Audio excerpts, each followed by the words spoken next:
Welcome to the C Word, the Conservators podcast. Today we're talking about aches and pains. I'm Jenny Mathiasson, an objects conservator based in Carmarthenshire. And I'm Kloe Ramsey, an objects conservator based in Greater Manchester.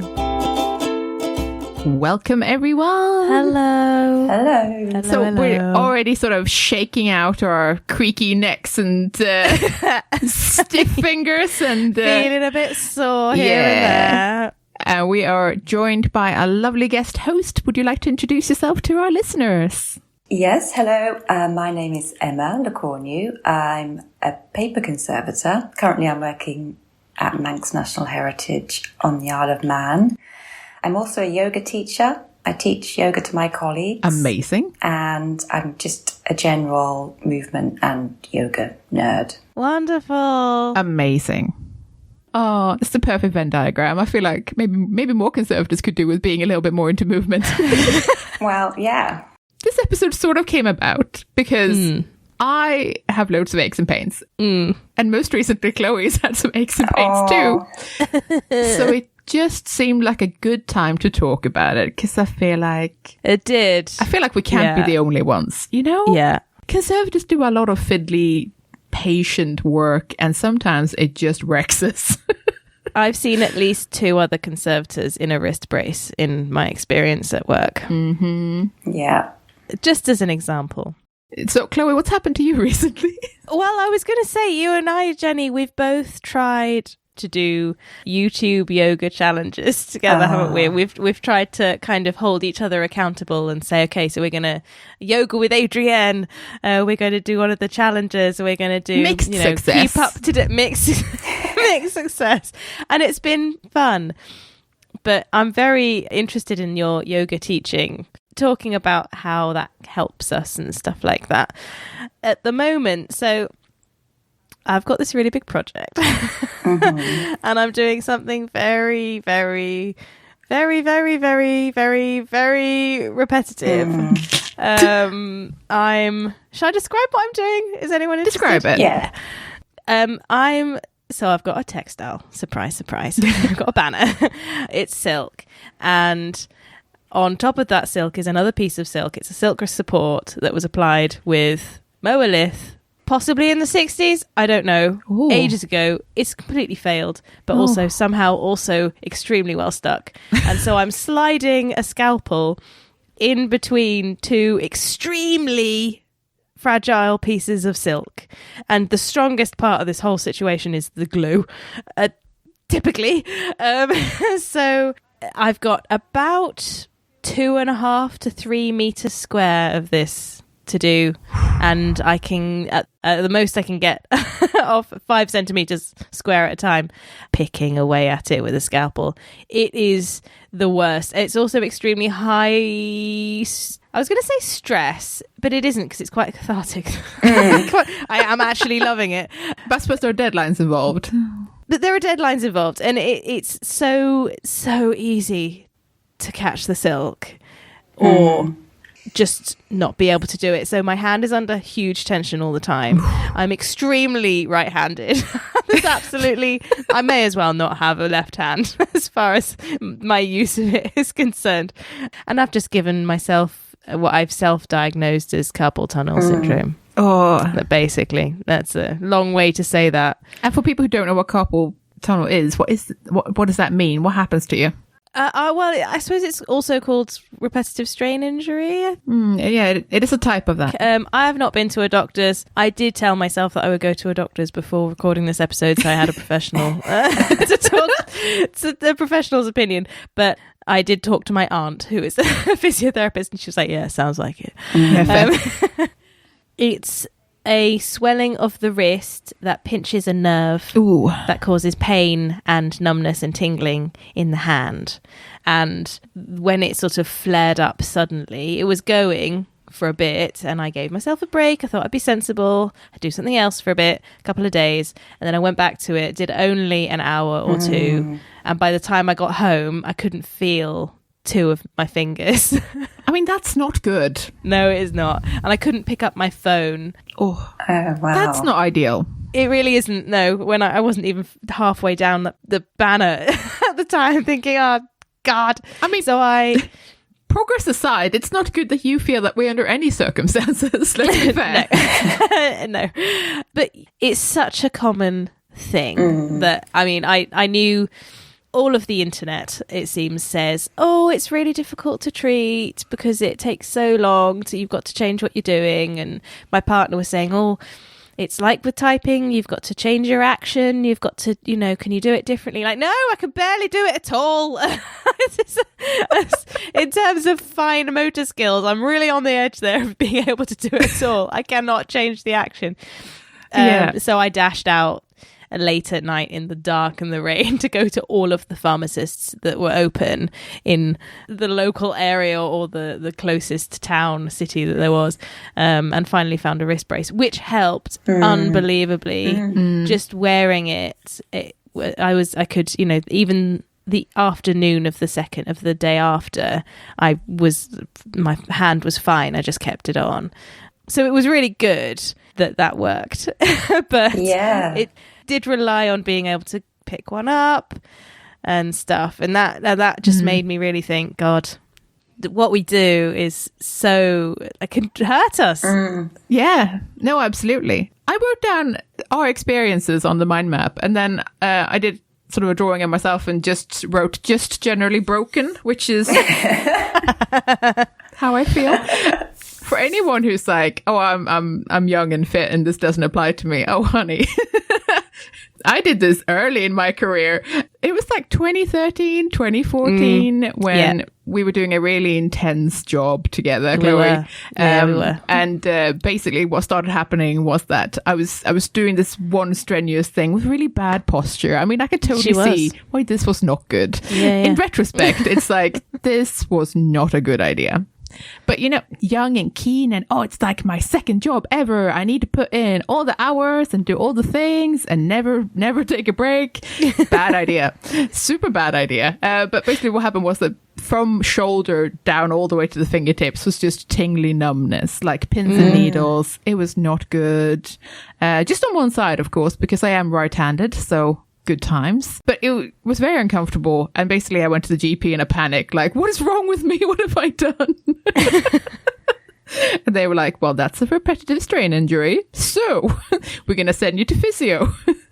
And I had a very nice time at the physio where they were basically trying to like manipulate my arm and figure out which bits pinched where and what they could do. I went for like a massage a couple of times where they like tried to work out different muscle knots.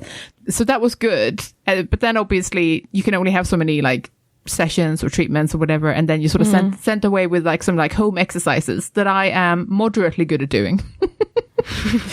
Moderately, sometimes more than others. I should be more consistent in my self-care is what I'm learning. But yeah, basically it just means that now I sort of always have this. Like, it's not like it's always flaring up, but it's something I always have to be aware of. So that one time of working too hard and not taking good care of myself resulted in sort of an early onset of something that probably affects a lot of conservators. So, beware, young people. Don't do that to yourselves. It doesn't matter that you want to be keen and like look like you're the best worker ever. Like, just, Jesus, take a break.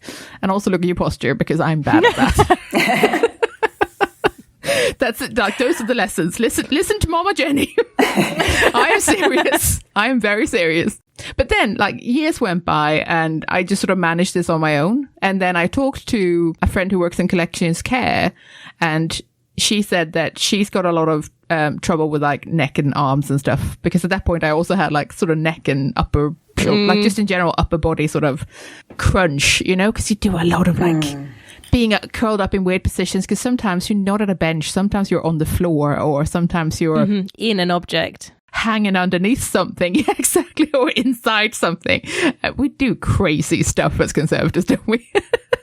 And she was like, have you tried sports massage? And I was like, I have never tried sports massage. I have never gone for like a non-medical massage in my life, and I do not know that I want to. And then it was like a religious epiphany where it's just like, So it sort of became as I could afford it, because I was working part-time and like high costs and stuff. So it was one of those expensive rare treats, but glorious if you can afford them. And if you're, they are good stuff. I would recommend them to anyone listening, basically. But yes, so that's sort of my little journey into brokenness.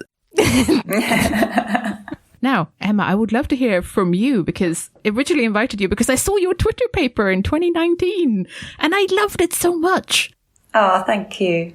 Yeah, so I did that with a friend of mine, and we worked together in a couple of different places. And she also describes herself as a broken person. Her body is broken.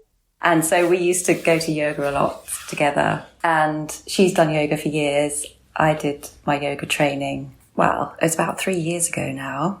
And we just thought this is a good topic to talk about because, everyone we meet has got some problem, either work-related injury or just something chronic that gradually comes on and you have no idea where it came from. And maybe it's from work, maybe it's not. But it's just, I guess, becoming more self-aware, more body-aware, let's say. And yoga really helps you to do that, because you're spending time kind of in strange positions, quite often in slow movements, and you're kind of noticing differences in each side, like one arm is not hurting here, but the other one is. This hip's really clicking, the other one's not. So it helps you to really tune in to yourself. I'm a paper conservator, so I've spent a lot of time doing backing removal in the past, which also leads to the repetitive strain injury.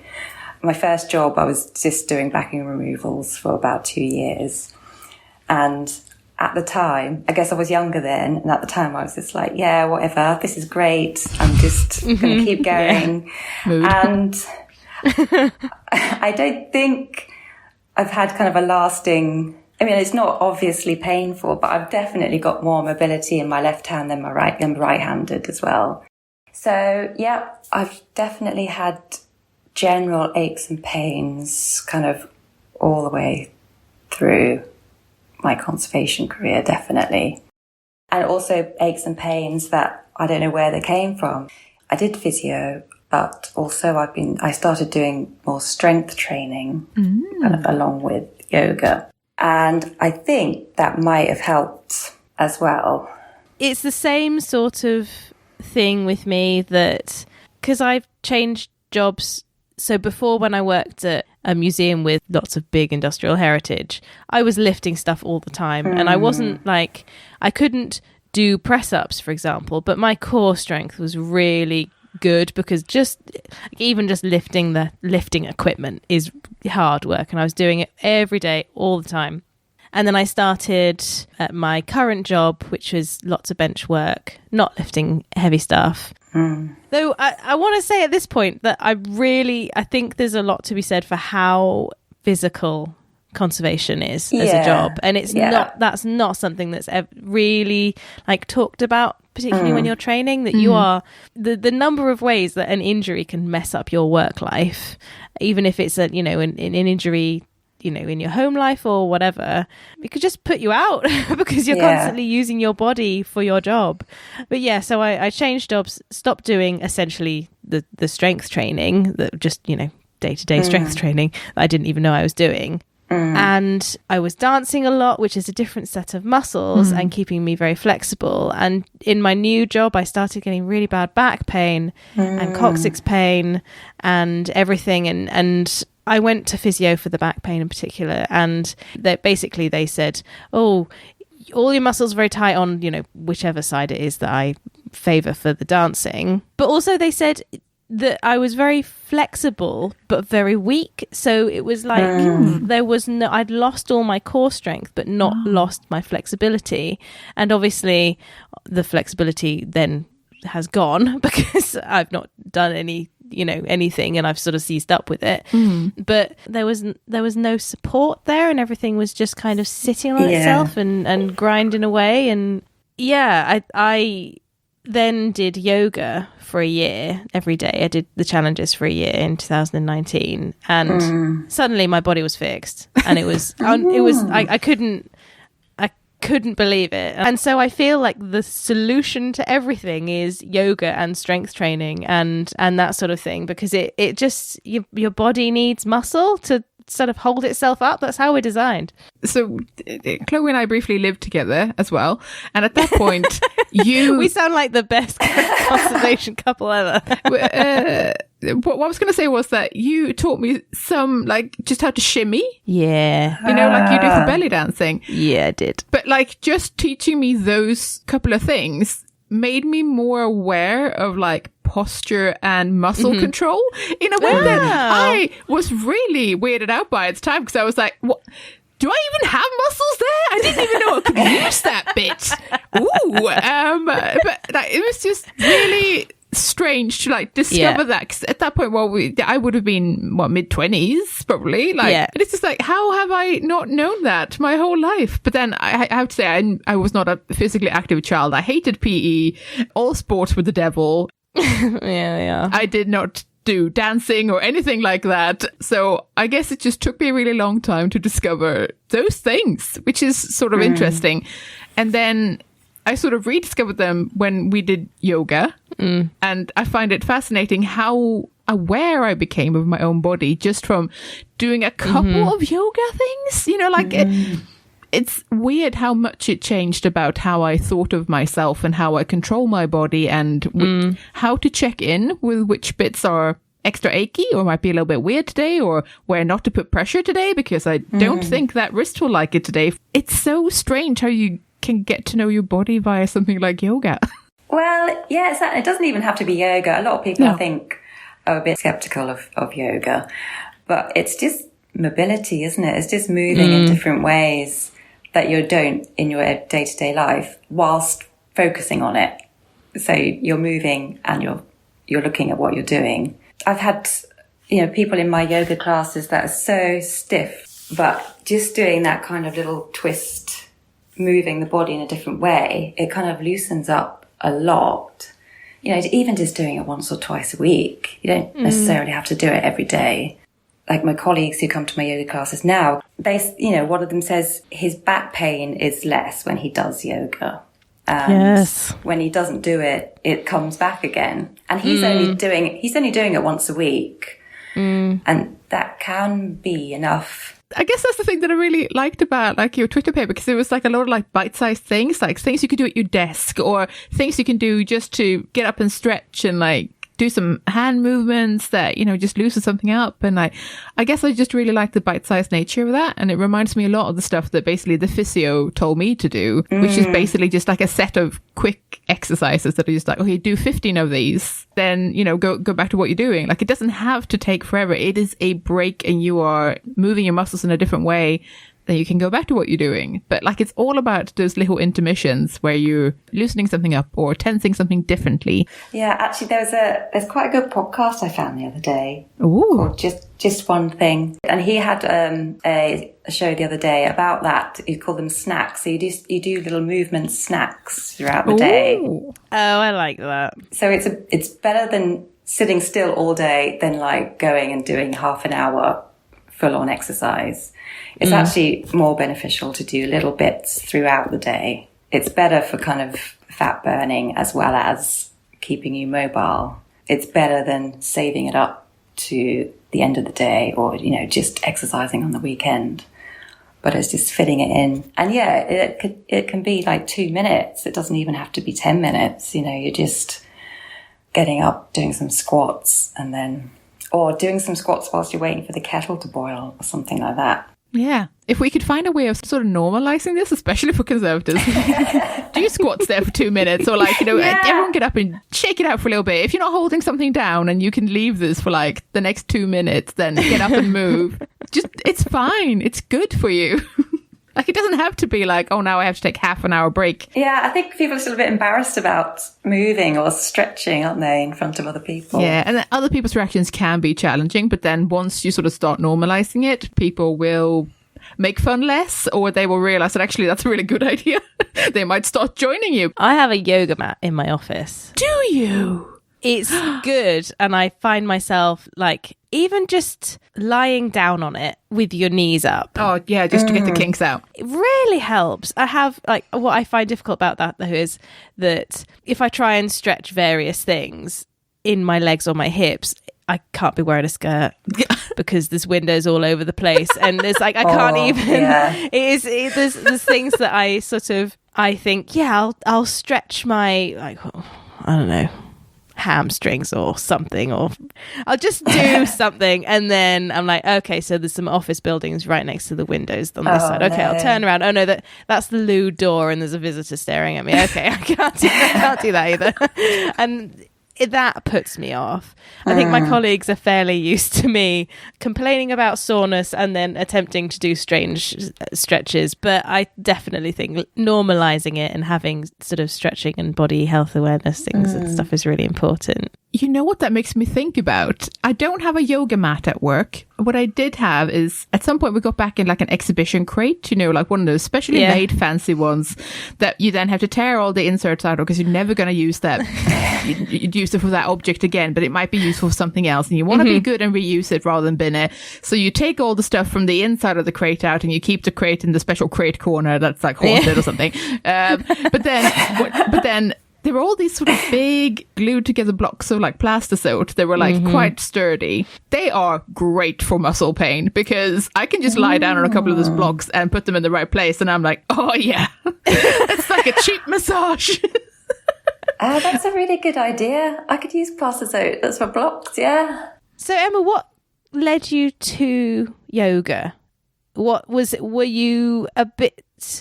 you going with your friend for solidarity, or were you a bit sore yourself and thought maybe this would be best? And then what kind of grabbed you for the teaching? Well, I've always done yoga on and off, like since I was 18, I think. So, but I would do it and then not do it for about a year or two and then go back to it. So I guess we both liked yoga. My friend particularly liked it because we come from different backgrounds. She comes from like a dance, physical background, and I don't. I'm like you, Jenny. Like I hated sports. I'd do anything not to do sports. Yes. So I wasn't like a sporty, dancey, gymnasticy person, which a lot of people who go into yoga are because they find it easy because they're flexible, and or they've got pains because they've messed their body up. So she came from that back. I've always been quite a stiff person. I've always been a bit like, like this. She's miming being hunched over, by the way. Oh, sorry. We all know the pose. We all know it. We all know the pose. It's called concentration. So when your focal point is in a specific space and you've got the thing and you just need to like do it, and then you slowly start to collapse in on yourself. And somehow you find that your shoulders are just up there with your ears and you don't know how it happened. Yeah. How does that happen? Yeah. I've heard someone describe it as like being like a cashew nut. You become like that, like curved in. Yes. I love it. I was becoming a cashew nut, so I had to do something about it. And yoga, because it's got all that kind of calming side to it as well. It's not like going to a gym class where you're like a cardio. Yeah, where you're like pumped. It's the opposite of pumped. Yeah. So it doesn't feel like you're doing sports or physical activity. So just the whole kind of atmosphere around yoga also. I was attracted to that because it was calming. You do a bit of work, then you stretch, and then you have a nice relaxing bit at the end, and you feel all chilled out at the end of it. So it's not just, it has the kind of mind body benefits there. So, and then the teaching, because I did my training, I was working in Qatar in the Middle East before I came here. And you start work really early and you finish really early. So then you've got this whole afternoon when you're not sleeping because you're so tired to do something. So we were doing lots of yoga and they did teacher training. So I signed up for it. They're not really expecting that I would go into teaching it afterwards. But I thought, okay, it's a good thing to do to learn something new, to kind of not get better at yoga, but at least get a bit more familiar with the anatomy side of it and all of that. So, yeah, and then I started teaching, not very often, once or twice a week. It's really interesting to see the kind of people that come to your classes and why they're wanting to try yoga again. It's, usually pain related. And people don't normally go to other kinds of exercise classes because they're in pain. They normally go. No. I've just remembered that before the pandemic, maybe in 2019, I can't remember. My colleague, conservation manager, she organised yoga classes for staff members at the museum. Oh, that's nice. And I think we did 5 sessions and everyone really liked it, but it was really difficult to organise because of the room bookings and stuff. And it was like, well, we're not paying for the room hire, so if the room is hired out, then you don't have the justification to keep it. So you'd have to do it again, we'd have to use an open space that everyone could see, and then it's not private. But it's really like the ethos of it, well-being in general, is so positive. It's funny because conservators are so health and safety minded with so many other things, like the chemical safety, and we've got to wear gloves, and we've got to not breathe in mold spores, and we've got to not eat asbestos, and all of those things, like super good with. And then it's sort of like, but the sort of physical body aspect we sort of forget, and we don't talk about, because I desperately tried to find people who'd written about this, or even surveys that had been done, or just void. Just like, it's just like, really? Oh, people are not really doing much about this, which is another reason I wanted to do the episode, because it's like, I think we need to talk about this, guys. Yeah. Someone should do some probably writing as well, but What do we think about the management of others in this respect? Because I noticed myself in the run-up to my injury, my very recent injury, I didn't stop when my hand was hurting. But when my colleague who I'm managing said, oh, I found I had to stop knitting on Friday night because... I'm sorry, also knitting on Friday night. Love it. That's such a conservation mood. Conservator mood. Anyway, because her hand was hurting and she thought, no, I'm actually just going to rest this for a bit. And as soon as she said that, I was like, well, okay, well, we're not doing that treatment then for the next 2 days. We're just not going to do it. We're having a rest. We're using the weekend as a rest. We're using the next 2 days as a way of doing something different. I felt responsible for somebody else's physical well-being. Interesting. Okay. But I wouldn't have stopped myself unless I was, actually out of action, which I then ended up being. Yeah. I feel like there's a lot of psychological stuff there too. No. Yeah.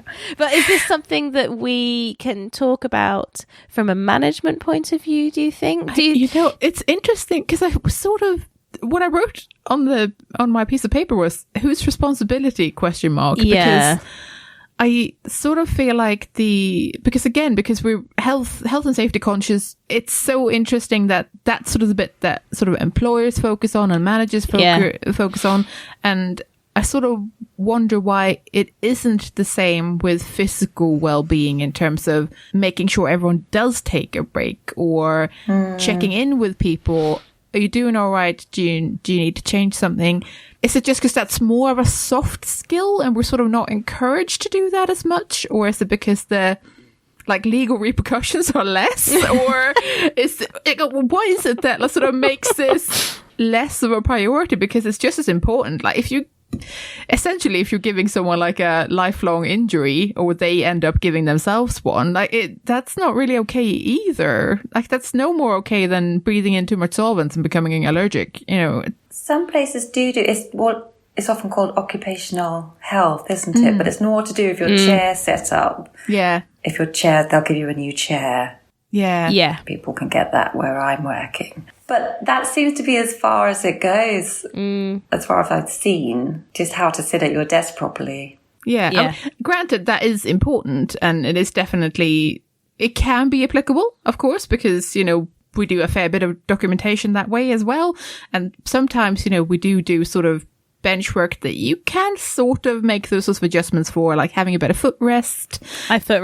Footrests are good. Correcting your posture and, just making those minor adjustments. So sometimes they can be applicable, but you sort of have to self-apply them because you're not a traditional office worker. So sometimes it's just like, read this instruction booklet. I can't help you because I don't understand what you do. Is sort of often, if you're in a bigger organization, that can sort of be how it goes, which is a bit unfortunate. So there's sort of a gap in the market here for someone who understands what conservators do and can go in and sort of just help us a little bit. If you're looking for a job, people, and a business idea, I've given you one. Go. Yeah. But also, maybe you just need someone else to tell you when you're doing too much. Yeah. So as a manager, as you're telling your employees that they should stop now because it's hurting. Maybe you just need someone to tell you that. Yeah, so I did mention this to my manager, and she gave me the wonderful patient look that she gives me when she's about to say, "You're working yourself too hard, Kloe."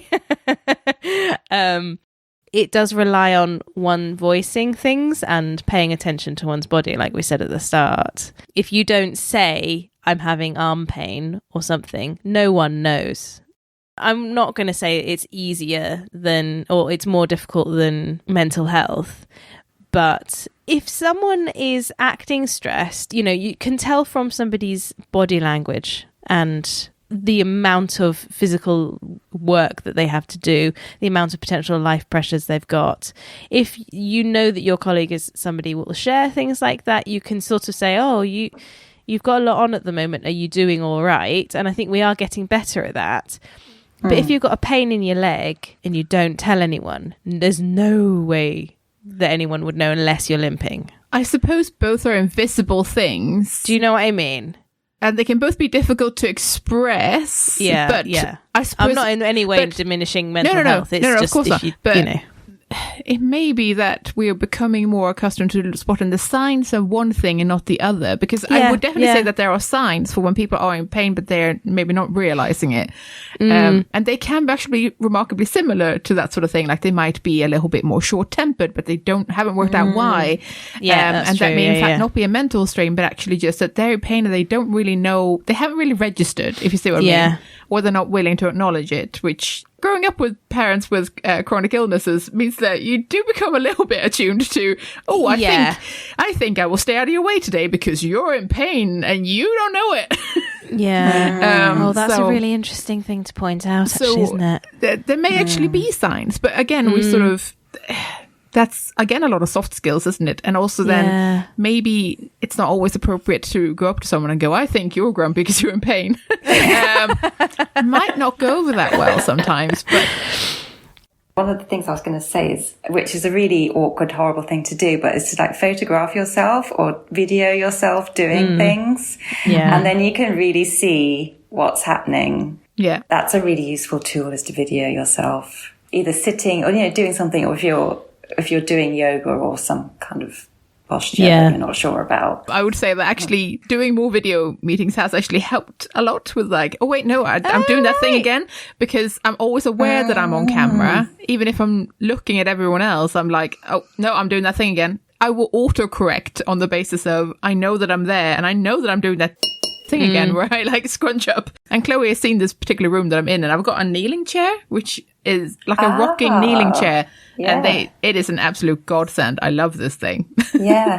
Those make my feet go numb. Oh, interesting. Then I don't know why. Probably need to wander around more. I tried. I think I could last 45 minutes. I mean, that's the perfect amount of time before you need to go and wiggle around. Okay. Yeah. I mean, ultimately, maybe we're just too comfortable in our normal chairs. Maybe that's just it, like we're sort of so okay with sitting there for so long that maybe that's not good. Maybe. Anyway, I thought I would ask our nice followers on Twitter for some input, given that I couldn't find any data other than anecdotal evidence. I thought I'll just throw out the question and see what people say. So I asked 3 questions. The first one was, how would you describe your physical health? And there were 3 options. One was fit as a fiddle. The second was some aches and pains. And the third one was actual sounds of agony. About 74% said some aches and pains. Now, I, of course, didn't gather up any, statistical data here on like ages or anything like that. This is purely whoever wanted to vote. 18% thereabouts said sounds of actual agony, which is, quite a lot. And then we have around 8% who said fit as a fiddle. So, I mean, I feel like there's definitely like a level there of like, people are at least a little bit in pain. Sort of shocked that we don't talk more about this because, like, again, like, I feel like we all know people. And, like, just at the moment, this point in time as we're recording this, I can think of 3 friends who are either taped up with like the special tape or who are in braces of some description, right? And these are people in like their late 20s to like mid 30s. We're not talking people in their 60s and 70s here. Yeah. These are, like relatively young people.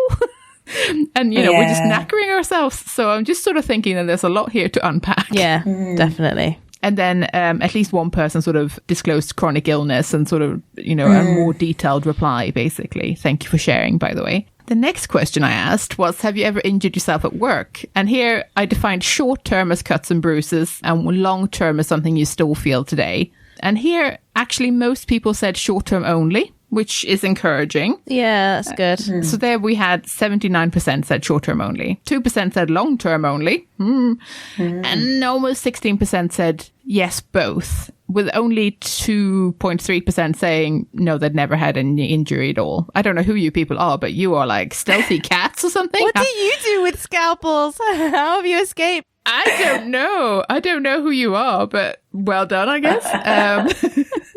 So it's actually mostly short-term things, which is good. That's very helpful. Although certainly a percentage there are people who had a bit of both.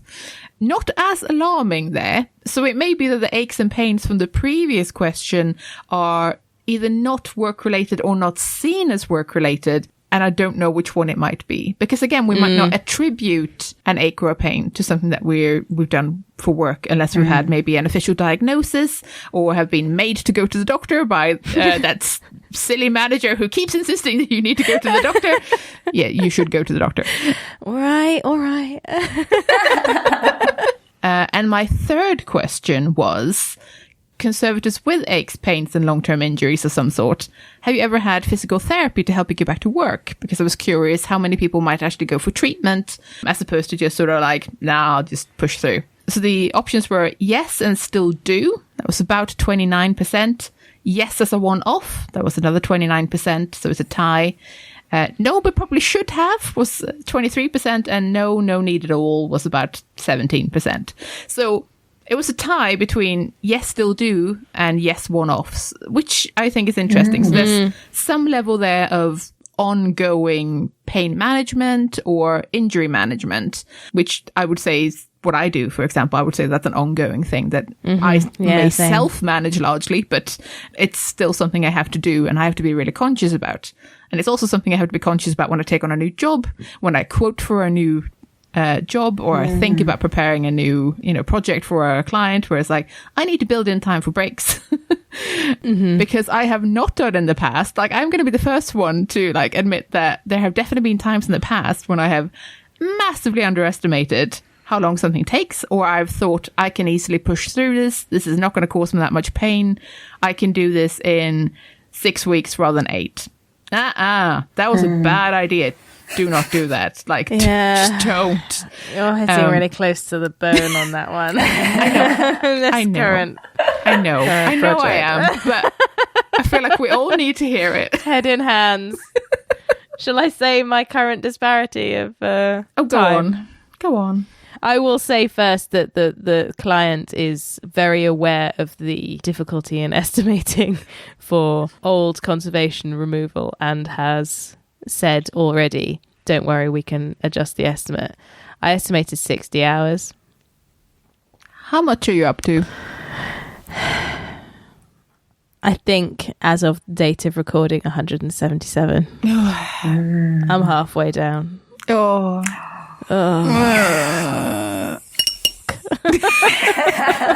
Yeah. Sometimes guys can go absolutely wrong. Yeah. I think everybody would like to hear that because I think people do struggle in time estimates. Oh, yeah. So. Yeah. I knew it was going to, I already explained it. It might be really difficult. It would be really difficult to tell. Yeah. But I did, all of the tests that I did not indicate the problems that we anyway sorry, physiotherapy. Yes. This is not a Kloe venting session. So those are sort of the questions that I asked of our sort of Twitter followers and stuff like that, just because I wanted some data to go on, because it's sort of interesting to me that we don't seem to be talking about this, and just anecdotally we do seem to know quite a lot of people who are in pain or temporarily or long term. Slowly breaking themselves by what we do. Well, it's interesting to think about, and I would love to see statistics on it. I would love to know if it's if this correlates with like how the economy is going, if like the people who are like coming out of university are knackering themselves really quickly, or if it used to be that people were knackered later on in their careers because it was a long build up as opposed to and bigger teams. So I would be super curious to hear this sort of thing. And do you tend to have early to mid career conservators doing a lot of the sort of large scale practical work while the later career conservators are, you know, in management and head conservation positions potentially? Maybe. And then therefore doing more kind of meetings and maybe, you know, reports and stuff, that sort of thing. Yeah. Depending. Yeah, interesting to think about. And would that then be different if you're in an institution versus if you're in private practice? Yeah, definitely. Stuff there, guys. I really want people to do some research. So, Emma, what can you tell us? What can we do? How can we help ourselves? What can we do at work that will help but isn't a full 2-hour yoga session? Well, I've got kind of I had a top 3, but it turned into a top 8. Sorry. Love it, yes. And should we set a challenge before you start? Should we set a challenge? Oh, that we have to try them? That we have to try them. Nice. Everyone listening to this. You have to. You didn't think there'd be homework, did you? But there is. So everyone listening to this, have a go. This is the homework. Have a go. What do you have for us? Okay, well, I've kind of broken it down into parts. So our wrists, they're always a big one. Oh yeah, bring it. Oh God, I'll do it right now. Put your hands together in a prayer position. Doing it. Fingers together or apart? Fingers together. So palms and fingers pressed together. Mm-hmm. So your elbows are kind of parallel to the to the heel of your hand.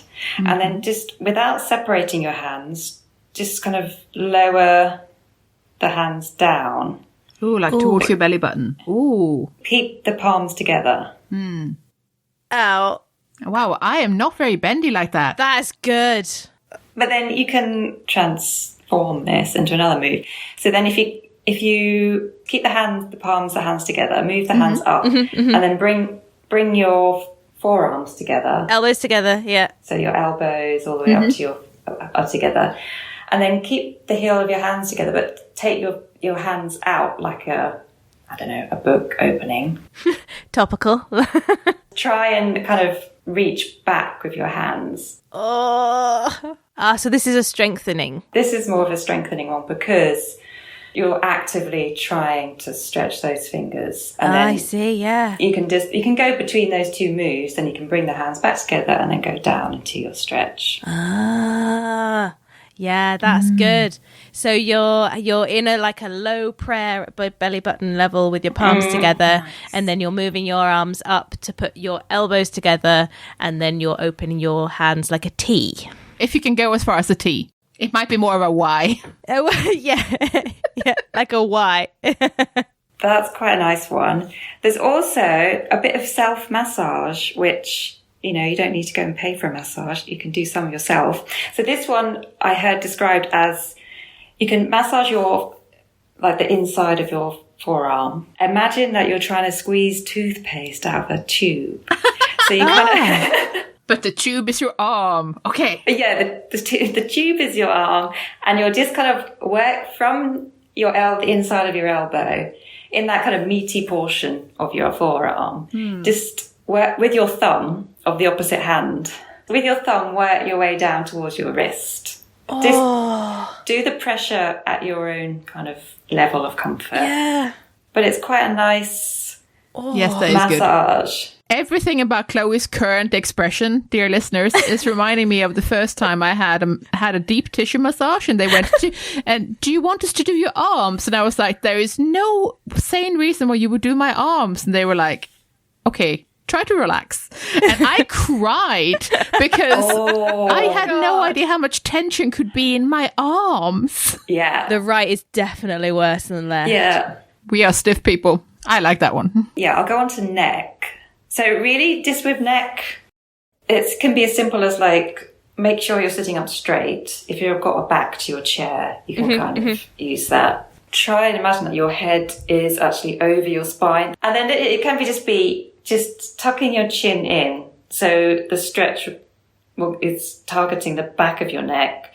So just sit up nice and tall and then tuck the chin in. And you may or may not. So it's like double chin kind of time.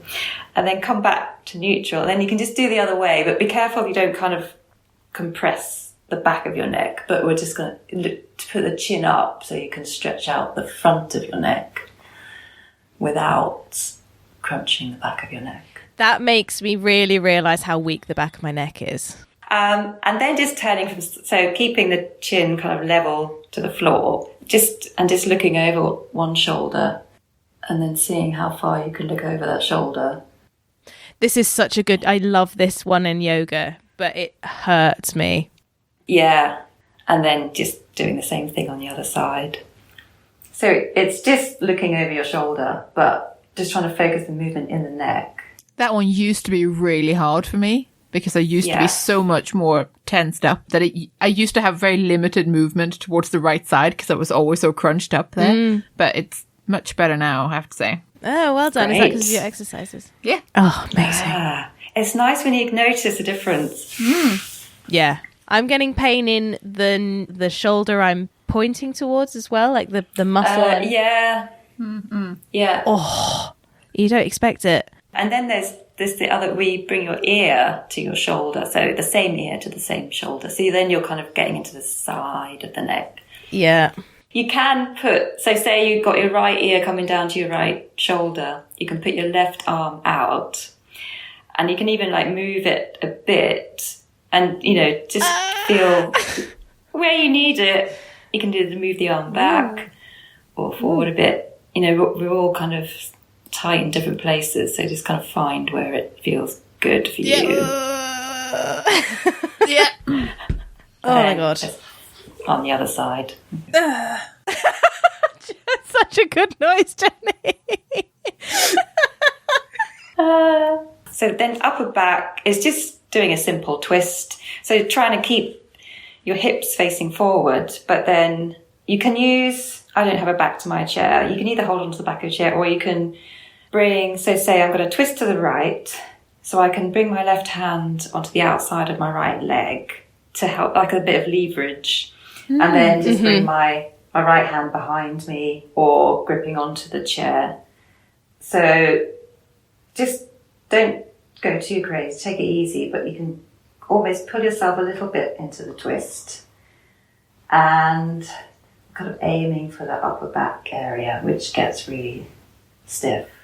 And then we can do it the other way. The upper back is all the stuff that we're crunching over, isn't it? Yeah, and it's such an easy one to do in a lab setting because you're not doing any wide movements. You're just staying in your chair and twisting gently. Yeah, exactly. So now feet, this gets a bit more complicated. You might need to take your shoes off. But just having something to like roll your foot on, like a tennis ball. And if you don't have a tennis ball, you could also use like a broom handle or something like that and just roll your feet over it. So in that kind of the arch of your foot, actually you can also get really stiff and tight. And just rolling, it's like a self-massage thing. So the ball is acting like this. A tennis size ball is the equivalent apparently of a thumb, giving you a thumb massage. Oh, okay. So the same kind of pressure that you get. Okay. And then, of course, because you do it sitting, you can kind of control the pressure a bit more. Yeah. It's really nice. I mean, it can be really painful. It's amazing how little pressure you need on your feet for you to feel a lot. Yeah. But given that you're standing on them all day. Yeah. And your feet kind of need the most care because they're holding you up all day when you're standing. And we do tend to neglect them a bit, forget about them. Balance. This is a really good thing to kind of keep an eye on, is how good you are at balancing. Bad. Because it kind of helps just in general I guess the posture comes back to posture again. And also it just makes you a bit more resilient in terms of falling over. So just, when you're doing something, I've heard, like when you're brushing your teeth, do it standing on one leg, because you're practicing your balance, but also you're doing, so it's also whilst doing a movement at the same time, sort of. Yeah, it's also good for your coordination, for your brain. Yeah. You're having to think about it. It's like patting your head and rubbing your tummy, that kind of, which is good for your kind of keeping your brain in good shape. So while you're washing your glassware. Yeah, stand on. I'm now trying to think of another conservation task you do standing. Do it on one leg. Yeah, just whenever you're doing something, you can just see if you just stirring your dyes. So yeah, just like picking one foot off the floor and then the other leg, and just see how. Or also closing your eyes. Stand on one leg. You might think, "Oh, this is easy," but close your eyes, and then that's interesting. Because you're taking away one of the, so balance is based on your inner ear, your visual system, and your kind of your muscular system, that your awareness of body and space. And if you take one of those away, the easiest one obviously is to close your eyes, then you're kind of thrown into a bit of you're thrown off balance, literally. So it's a good challenge to try and stay balanced when you've had your vision taken away. Yeah. Also, I've got a body scan. So this is kind of like a thing that also you do sometimes in meditations, if anyone's ever done any meditation.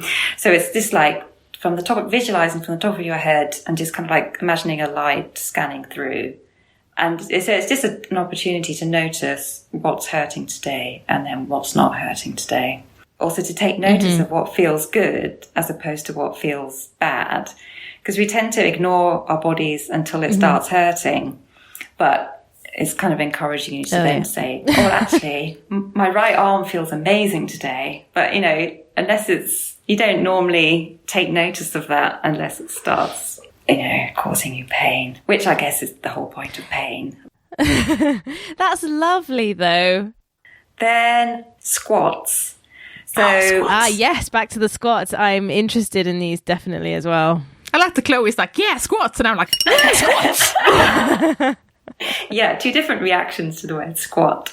So, yeah, it's quite a simple thing to do, but apparently it has a lot of benefits, and it's just kind of strengthened, like your leg and your bum muscles. They're like the biggest. Yeah.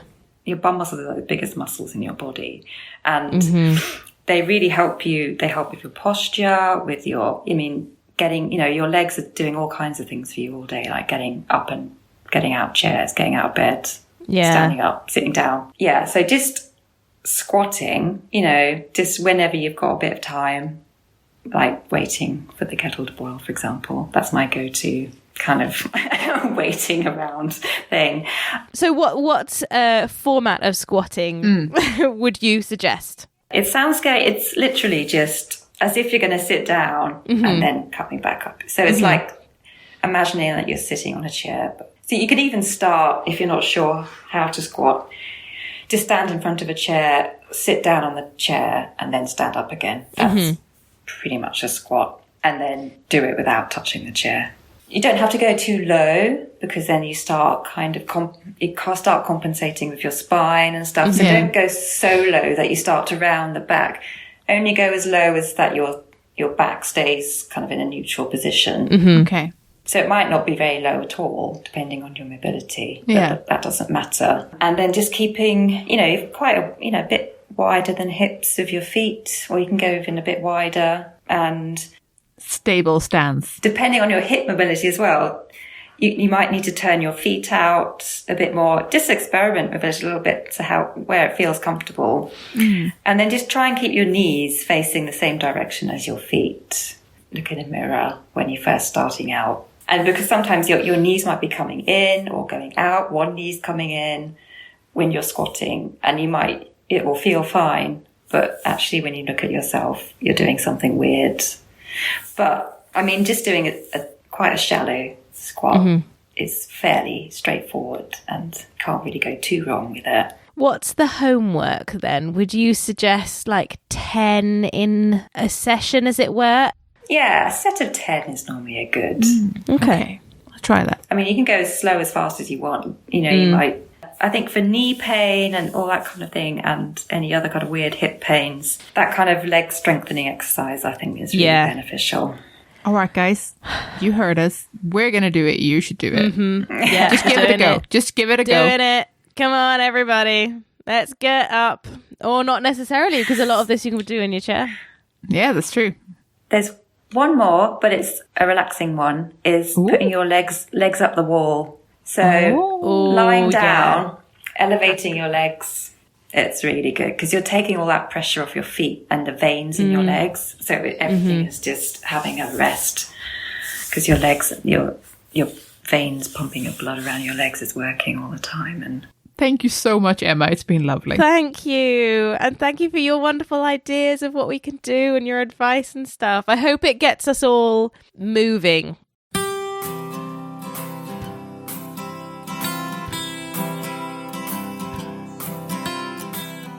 Dear Jane, do you have any job hunting strategy for recent graduates who've had their career derailed because of the pandemic and feel uncomfortable going into private practice on their own because of their lack of experience? Dear Anonymous, thank you for your question about your derailed career. First of all, and I know this is going to sound difficult to accept, but you've got to work against talking yourself down. There's no one who's graduated in the last couple of years whose careers haven't been affected by COVID. There's no one working in conservation whose careers haven't been affected by COVID. Indeed, there's basically no one in the world whose careers haven't been affected by COVID. So although it feels extraordinarily difficult for you and that it feels that the COVID has impacted you at an absolutely pivotal moment, try to hold on to the fact that everyone is looking at the COVID period from their own perspective through their own eyes. And they will all be regretting time that they didn't spend in their labs or in their studios or working in their galleries. And that's a common sense. Now, if you want to be influential in your job hunting, you've got the option of either saying, I'm different from you, I suffered from it worse, or saying, in common with you, I experienced the COVID situation and this is how I got through it. And hopefully you can hear in those two which one is more persuasive, that coming at this explanation to future and would-be employers by saying, this is what I did to get through the COVID period and still study conservation. That's, in my honest opinion, is your key selling point. Full stop. Now, if you look at what ICON did, they did a survey of employers and asked them what skills they're looking for in graduates. And of course they want bench work or preventive conservation skills, but they also want pretty much identically as important. They want resilience and adaptability and problem solving. So when you look at your skill set, okay, you've got less lab work than you might like, but you've probably got more resilience and problem solving than students of other years. It's not about being Pollyanna. It's not about pretending it was all great, because it wasn't. It's about making the most positive things out of the situation you've been in. And if a future employer can see that you're doing that, that will make you more employable. Then there's a couple of other things I wanted to say. You said that you were uncomfortable going into private practice. And I think setting up a private business is, of course, terrifying, particularly when you're new. But that doesn't mean that you can't do private work. Are there opportunities for you, for example, to help out on a short-term basis with another private practice? Is there a private practice near you that you've networked with through an event or a conference or through your study that you could see if they could take on short-term work? But also, sometimes employers bring in several people to do work. When I was a student, one of the things I did was assistant condition surveying, working as an assistant to a member of staff. It was not high level and technical stuff, and it was a right pain in the ass to drive there. But it was money, and it helped me pay for my degree. So don't sort of completely give up on private work, even if you can't set up a private practice. The other thing that has been taking off a little bit in the UK, and I don't know where you are, is community interest companies. And if there is anything like that near you, look into it. So then what else can you do as a recent graduate? I think that the other thing I would just say is that when you're job hunting, you have to be a salesperson for yourself. It's really difficult. I know the feeling. I get through, if I'm going to sort of sell myself, I get through the first 2 points and then I just start to get embarrassed and conversational and think, well, this is an interesting exchange, instead of really going over and over why I hit those particular person specifications exactly on the head and why I'm the best person. And, this is something you need to practice. I don't think there's many people for whom this comes easily. And if you are feeling uncomfortable about going into private practice and worried that you've been pushed aside because of the pandemic, then my suspicion is that it doesn't come easily to you. So another thing for you to do is go and practice being not boastful, but really forceful about your own achievements. And goodness me, that is uncomfortable. And don't just do it for 3 minutes. See if you can do it for 30 minutes. Because when you can do it for 30 minutes and I don't mind if you go off and die of embarrassment after that. But if you can do that with a friend, with a peer, someone else that you studied with, but perhaps someone you're not trying to go for the same job as. If you can practice doing that, talking about your achievements and how good you are and how you've met all these various criteria, then maybe you'll get somewhere. So look through the criteria of the kind of jobs that you want, experience and knowledge of the sector. How do you demonstrate that? They're going to ask you probably about qualities and health and safety. How do you demonstrate your ability to deliver those things? And yes, they probably will have a question about practice. So then you have to ask yourself, do you have any skills there at all? What can you show? You probably can write a significance assessment. You can do documentation. You can do recording, photography. Those are things that you don't have to have done in college. If you can do them now. For volunteering and work experience, it's a conflict, isn't it? Should you work for nothing?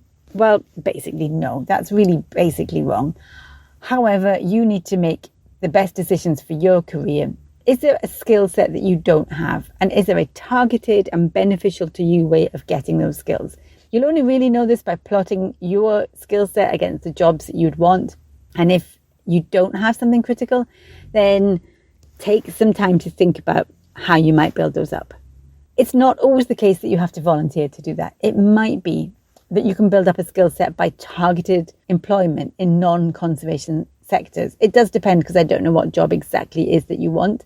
But, is there a craft-based and artistic and educational and interactive or front of house role that you can go after to build up your knowledge of the sector? In the end of the day, conservators are appointing people like us. So sound like a people like us. Find out what it is that people like them, the ones that you want to get a job from, are looking for, and do as much as you can to show that you've got it. So there is my advice. I know the pandemic was tough, and I am not belittling that in any way. I saw how it changed the way that we all experienced conservation, but it affected us all. So focus on what you did to survive, because I think that's your way through. I hope that helps. Over and out. If you're enjoying the C Word and would like to support our work, then please consider becoming one of our patrons. For as little as $1 per month, you can help us keep our episodes online and more of them coming. Patreon helps us meet our regular costs for the show, and also to plan ahead so we know roughly how much of a monthly budget we've got. That's super helpful when you're trying to do something special, like buy a better microphone or save up to go to a special event.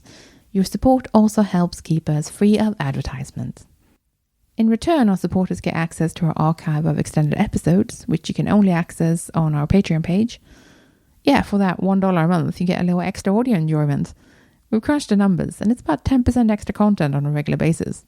Well, that's not bad for less than a cup of coffee, eh? If supporting us sounds like something you'd like to do, then head over to patreon.com/thecword and join our bunch of absolute champions. Thanks for listening. We're The C Word, and you've been listening to Emma Le Cornu, Kloe Rumsey, and me, Jenny Mathiasen. Join us next time for an episode about metals. In the meantime, check out our website at thecword.show, tweet us at The C Word Podcast, or simply email us on thecwordpodcast@gmail.com. The intro and outro music is Spring by Didi Music, used under a Creative Commons Attribution license. Additional music and sound effects by Callum Robertson. This has been a Wooden Dice production. My dog is in the room. Why is my dog in the room? Oh, hello. Oh, he's gorgeous. Trevelyan. Hello, you massive beast. Come here. Come here. You're gonna say hi. You say hi. Trev, come and see. Hi. Hi, babe. Hey, Trev. Oh, naughty. Oh,